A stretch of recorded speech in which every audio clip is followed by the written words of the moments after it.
ebya Kinyamatama ne Zaake tebinnaggwa ensonga ziwanvuye.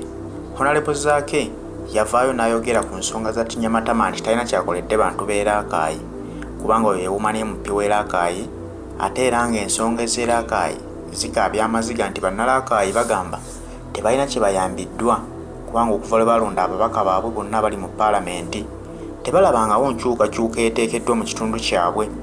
Bagamba nti waakiri wandibaddewo enguudo ezitereezeddwa naye enguudo zaayo nazo ziringa mpompogoma za Walumbe Ttanda. Bino bannalwakayi baabiroopera Honorable Zaake ku lunaku olwa 9 Okitoba eyali independence eya Uganda.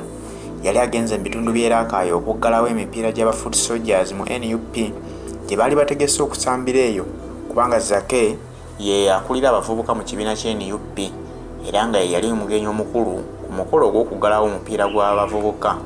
Kyova olaba nti abantu beeyo baamuloopera ne bamugamba embeera gye tulimu eno tulinga abatalina mubaka. Honorable Zaake mu bukambwe obw'ekitalo yavaayo ng'agamba bannayuganda abali e LWAKI n'abagamba lwaki mulonda omuntu atalina kyagenda kubakolera. Mwebuuze Kinyamatama amannya mugawulira. Kinyamatama avaawa?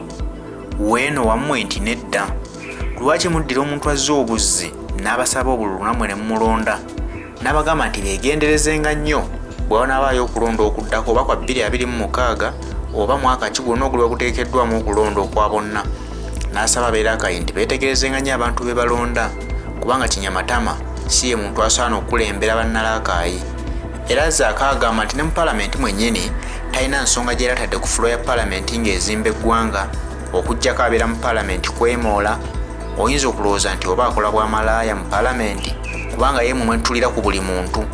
Ensonga zino ze zaavuddeyo ne zinyiiza Kinyamatama nga yeebuuza nti Zaake onjogerako otya ebigambo eby'obuwemu bwe bityo era alumiriza nti Zaake yatyobodde ekitonde ekikyala. Bwe ziti ensonga zaabwe baziggya ebweru wa paalamenti baziyingiza mu paalamenti erina okuzigonjoola. Twebuuze nti bino ebintu paalamenti byandibadde eddamu okusolovinga ensonga z'abantu ababiri? Tebasobola kutuula bweru wa paalamenti ne babimaliriza ng'abantu byonna byonna babikola kujja bannayuganda ku mulamwa gwe baliko ogubatwala mu maaso badde mu kudisikasinga ebintu ebitaliimu makulu. Bannayuganda bagamba Honorable Zaake mutuufu ku kye yayogedde. Bw'aba asazeewo kwetondera Kinyamatama amwetondere ng'omuntu ebweru wa paalamenti wabula ereme kufuuka discussion ku fulo ya paalamenti nti babeere ku ekyo. Paalamenti eyagala kukubiramu ncungwa ekintu kya Equity Bank kigituddemu kubanga abali mu kubba ssente z'abannayuganda be bamu ku banene abali mu gavumenti, be bamu ku baminisita, be bamu ku babede. Kyokka nga ate okimanyi nti baminisita abasinga mu kabineti ya Museveni babaka ba paalamenti. Mu buli ngeri bannayuganda babadde bagenda tutandika otteeka ku paalamenti akazito nti naye ku bigenda mu maaso mu ggwanga nga paalamenti tebyogeddeeko kubanga banki eri mu Uganda weetuuka okubba ssente z'abannayuganda ensonga eri sensitive nnyo paalamenti ebeera erina okugiyingiramu. Naye gwe weebuze lwaki babadde tebannagiyingiramu ate ne baleetawo gwe bali mu kukubiramu ncungwa, bali mu kukoleramu diversioni kubanga be babadde emabega ew'okubba ssente z'abannayuganda nga ne Yoweri Kaguta Museveni mwali. Kakati weegendereze bano bakufuula embwa enjeru oba enkoko enjeru erengerwa ne wegaba matumbi ga budde. Baagala kukubiramu ncungwa, baagala kukoleramu diversion. Fenna attention tugijje ku nsonga ya Equity Bank. Bannayuganda bonna attention bagijje ku nsonga ya Equity Bank bagiteeke ku Honorable Zaake nga paalamenti bweri mu kumugyamu obwesige olw'ebigambo bye yakozesezza Zaake. Beera mukalabakalaba ng'obwana bw'enjala. Nze yeekolera itongwa mulinjula nfudde naye ngezaako okubalaga ebyo muba mutannalengera. Zaake kino bw'oba okiraba ng'ebigambo obugambo bye wayogedde nga bwe babikuwaayiriza bye simanyi kuba sinnawulira ku butangi. Bw'oba okitwala butwazi nti paalamenti etuula ku lwa Zaake mutabani wa Butebi. Paalamenti teri mu kutuula ku lwa Zaake mutabani wa Butebi. Naye yanoonyezza omuntu azitowamu ate gw'onaagamba nti yakozesezza ebigambo ebivoola ensi n'ekiwuliriza nga bwe batta Moze Radio nga bagambye nti Moze Radio yayagala okulwana oba nokolayo karakita ensi gye yasooka okukkiriza nti emufaanana. ne balyoka bamuttira awo ensinga emaze okukkiriza nti radio yali Kajjabangu yali ayagala nnyo okulwaniriza. Kati naawe olwaleero olw'okuba basooka ne bakubrandinga nti okozesa ebigambo ebikambwe eri bakulembeze banno, kyova olaba gwe balisenga diversion obagirewo ekintu kya Equity Bank. Era gwe buli lwe bayikuyitanga mu Parliament ku nsonga eyo, komyawo nsonga ya Equity Bank. Bw'ona ayogera Equity Bank bagenda kukupowa kubanga ogenda kuba obalemesezza ekintu kya diversion kubanga bakireese okujjawo bannayuganda okuddamu okwogera ku nsonga ya Equity Bank. Beera mukalabakalaba kati ng'obwana bw'enjala. Leeta ensonga ya Equity Bank mu Parliament bagambe nze Zaake n'oyo gwe bagala gwe navumye tuli batono nnyo ku Uganda, siffe Uganda. Kyokka ate ekigambo banka bannayuganda mwe bateeka ssente ate nga ssente ze zitegeeza ekonomi ya Uganda kyekyensonga ennyo. Batunuzaawo tobaganya kutunuzaamu kamera kubanga baagala kukozesa nga diversion okugoba obwenkanya eri bannayuganda ababanja ezaabwe ku Equity Bank. Ndowoozaako katebuse bulungi. Parliament ya Uganda yafuuka nga comedy store. Parliament ya Uganda yafuuka nga comedy store era njagala muhanji ogisitule yonna okuva kwagikulembera maama Kazungu Anita Amongi mmekako jigi obatwale basanyiremu abantu kubanga basannyi balungi.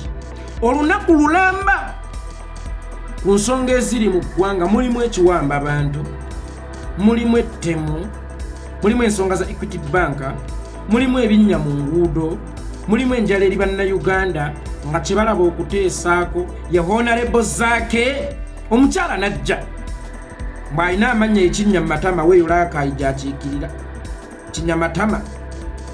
Kinyamatama n'ayimirira ku floor ya Parliament n'ayogera ebigambo nti bannange omwana Zaake yanvumye neyeekabya n'okwekabya omukazi. Bamubuuza yakuvumye ki? Ndi kigambo kye yanvumye kinene nebyo ebigambo yanvumye binene tebiyisika mu matama tebiyisika mu kamwa. Kinyamatama ebigambo Zaake bye yakuvumye ebiba tebiyisika mu kamwa ye yabiyisizza mu bitundu bya kyama. Bwe biba tebiyisika mu kamwa kitegeeza tannabyogerako kubanga kitegeeza naye yabadde alina kubanga yabiyisizza mu kamwa. Naye biba nga tebiyisika mu kamwa kitegeeza era naye tannabiyisa mu kamwako omwejjeereza.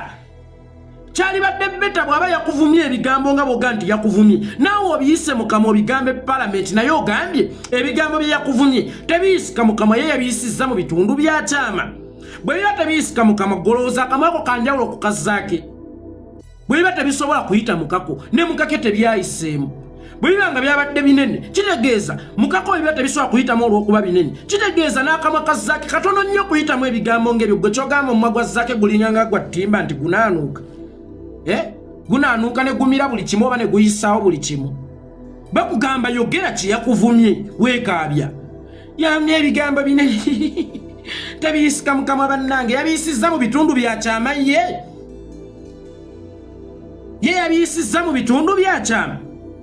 Kitegeeza omuwaayiriza kubanga bwe tubeera mu maaso g'owekitiibwa omulamuzi ne bakugamba osobola okuddamu okugira bye walaba ozze kuwa bujulizi kaŋŋambe nti ono yattannagirinya koopiriyani ozze kumuwaako bujulizi nti yatemula ate bakuleese mu kkooti omuweeko obujulizi okusinziira ku bye walaba bye nalaba tebirabika maaso then kitegeeza oba tewabiraba bannange bye nalaba tebirabika maaso omusiru bye walaba biba tebirabika maaso kitegeeza tewabiraba bw'ataagago ganjawulo okubanga bye walaba tebirabika maaso. Kakati n'okukola statement nti bye yanvumye tebiyisika mu kamwa ye yabiyisizza mu bitundu bya kyama yabiyisizza mu ddindo. Bw'aba yabiyisizza mu kamwa kitegeeza naawe mukako bisobola okuyitamu byogere. Bw'oba olemeseddwa okubyogera gwe ki ekikulowoozesa nti ye yasobodde okubyogera era n'atukkirizisa otya nti ye yasobodde okubyogera? Tebiyisika mu kamwa ebigambo bye yanvumye tebiyisika mu kamwa ebitayisika mu kamwa nga nawe okakasa tebiyisika mu kamwa byolese mu Parliament y'eggwanga eteeseeko kubanga ebitayisika mu kamwa oba osanga biba binene. Byolese Parliament y'eggwanga eteeseeko era onagikkiriza osesobola okubiteesaako nga naye gwe baabivuma tosobola kubiweerako obujulizi.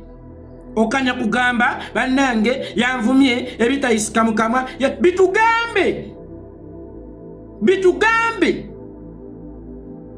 naffe tumanye ku mbete zeeyo ekitawuluzi kituule, naffe tugumusalye tugambe wano ate Zaake yakubyewo ekigambo kinene, wano Zaake yayogedde kinene, naye omakinga sure nti kyeyayogedde tekyogerwangako nga tonnatuleetera busonga bwe bwa kijega. Omakinga sure nti kyeyayogedde tekyogerwangako. Museveni eyita Nambemu wa Uganda era atudde mu ntebe esooka. Zino ntuyanirira nnyo biina pressure. Museveni bwe tuyita Nambemu wa Uganda era atudde mu ntebe esooka, gye buvuddeko yagamba go and eat your mother something. Yetuliisa bannyaffe oyo gwolaba yatuwemula ne parliament teyatuulako kumugjamu bwesigwa. Naye olwaleero ate ffe batuyita bahuliganizi, fe aboogera ku kigambo agende, aboogera ku ddagala etali mu malwaliro, buli lwe tubyogerako nga bagamba bahuliganiza abo. Naye ng'atudde mu ntebe esooka atuulemuuko nno ng'ali mu myaka gy'aba Thomas Sankara we baafiira, atuulemuuko ng'ali mu myaka gy'aba Dumbuya, atuulemuuko ng'ali mu myaka gy'abano Batrowulo we Burkina Faso, naye ali mu myaka egizukuza abazzukulu bannakasatu nga yatudde awemula. Naye ye temwamuyita. Katugambe Zaake yakozesezza olulimi olw'emula yayigira kwani? Ku Nambemu, kubanga ennyonyi enkulu ate yeyigiriza eno ento okukola ki? Okubuuka. Kakati munnaye njagala obbategeeza ti okuwemula mu Uganda kwatongozebwa mwami Yoweri Kaguta Museveni. Nga bw'ali Nambemu ye yatongoza endagamuntu, ye yatongoza lockdown, yatongoza enguudo. Lwaki okuwa ebiwemulo? Lwaki ibyo si ye yabitongoza? Tuwemula lwakuba ye in case olulimi oluwulira nga luyitidde. Museveni ye role model waffe, ye yabituyigiriza. So kati oli bw'avaayo naga nti Zaake yamuvumye ebigambo ebitayisika mu kamwa, bannange tontololo kenkerebe. Mukwano bw'aba yabisizza mu kamwa nawe biyiseemu, singa abanga gwe tosobola biyisa mu kamwa kitegeeza naye musajja wattu abeera tasobola kubiyisiza mu kamwa. Mwe kye mugamba Zaake kye yakoze kinene nnyo okusinga emiggo gye mwamukuba mwaluwa ne mumusalako amatu, okusinga emiggo kwe mumutambuliza, obulemu bwe mwamuteekako. Zaake mwakamukuba emirundi emeka? Zaake mwakamukuba emirundi emeka? Kye mugamba Zaake okubavuma kyabulabe nnyo okusinga emiggo gye mumutimbudde. Zaake okubavuma kibaluma nnyo okusinga kibooko ze mumutimbudde, okusinga ebisago bye mumutaddeko. Kyekyo ekitono ennyo kyasobola okubakola, kubanga Uganda mwagiteekamu olutalo lw'omunda ate nga lwa mu mawanga, kuba mwamukubanga mumulangira ggwanga lye. Kati bwe mwagiteekamu olutalo nga muli bamiggo muli bammundu, ye ekyokulwanyisa kwe mumwagwe ne bw'abanga akuvumya emira. Nkiddamu, ekyokulwanyisa kya Zaake mumwagwe ne bw'abanga akuvumye mira. Era njagala okikutegeezaako mu kifo ky'okwonoona obudde ogende mu paalamenti eyali badde eteesa ku nsonga z'eggwanga ez'omuzinzi ennyo ez'amaanyi ennyo era enkulu ennyo. Nze mu buto bwe wankubanga nga siwaaba ng'ensonga zange nzeemalira, era n'abaana bange nkibagamba bye bakukubanga tojjanga n'ondoopera malanga ensonga zo naye mukube. Kati naye baba bakuvumye ng'ogamba Zaake yakuvumidde mu constituency yo mu maaso g'abalonzi bo, Emityana tomanyiiyo, naye kwata ekkubo genda Emityana mu constituency ye, naye omuvumi akufumbira ey'omutwe, tumufumbira ya bigere nimwenkana evumbi. Naawe genda Emityana muvume buli ky'oyagala, tetugenda kukuvunaana. Bw'aba yakuvumidde mu balonzi bo, naawe genda omuvumire mu balonzi be. Dawa ya moto ne moto, totumalira budde, waliwo ensonga ze mulinanga okwemalira. Totumalira budde, waliwo ensonga ze mulinanga okwemalira. Ekirala, erinnya lyo ngampulya teri fiitinga nagundi gy'okiikirira. Ewammwe teri bifo, ewammwe teri bifo, genda ewammwe gye bakuzaala teri bifo. Buno si busosoze mugenda kutandika ogipuliikinga mu ngeri yammwe. Abaana bakuma obusosoze mu mawanga, tosobola kulaakulanya kitundu watali wammwe oba tokirumirwa. Omanyi lwaki ensonga Museveni tatufuddeeko? Kubanga si Munnayuganda. Yensonga lwaki Uganda temuluma, so nno kya buvunaanyizibwa okiikirye either gy'ozaalibwa oba gy'owangaalira. Naye mmwe buli we mulaba akafo nga mwagala mujje mwenyigewo ate n'okugulira ne mugulirira. Genda ewammwe, oba genda gye bakuzaala, oba genda gye wakulira, oba genda gy'owangaalira. Naye gwe weebuze Kinyamatama abeera e Kampala ajja atya okuba nga awangaalira LWAKI gye batamuzaala na kumuzaala? Either weesimbewo gy'owangaalira oba weesimbewo ewammwe. Wammwe wawunya mukulaakulanye ku bitundu byammwe, kubanga bw'obeera MP mu kitundu mw'ozaalibwa wallahi buli lw'osanga ebinnya kirumiriza ggwe. So muddeeko ewammwe, bwe mutukuba ate bwe mutugamba bunira ate mmwe mukaaba. Bano abantu bansobera, akubba ate ye n'akukubira enduulu, akuba ate ye n'akaaba. Kati nno maama Kinyamatama, Kinyamatama Zaake bw'aba yakuvumye ebitayisika mu kamwa, naawe bimirire ddala era tewaali bireese ku fulowa ya Parliament kuba tosobola biweera bujulizi.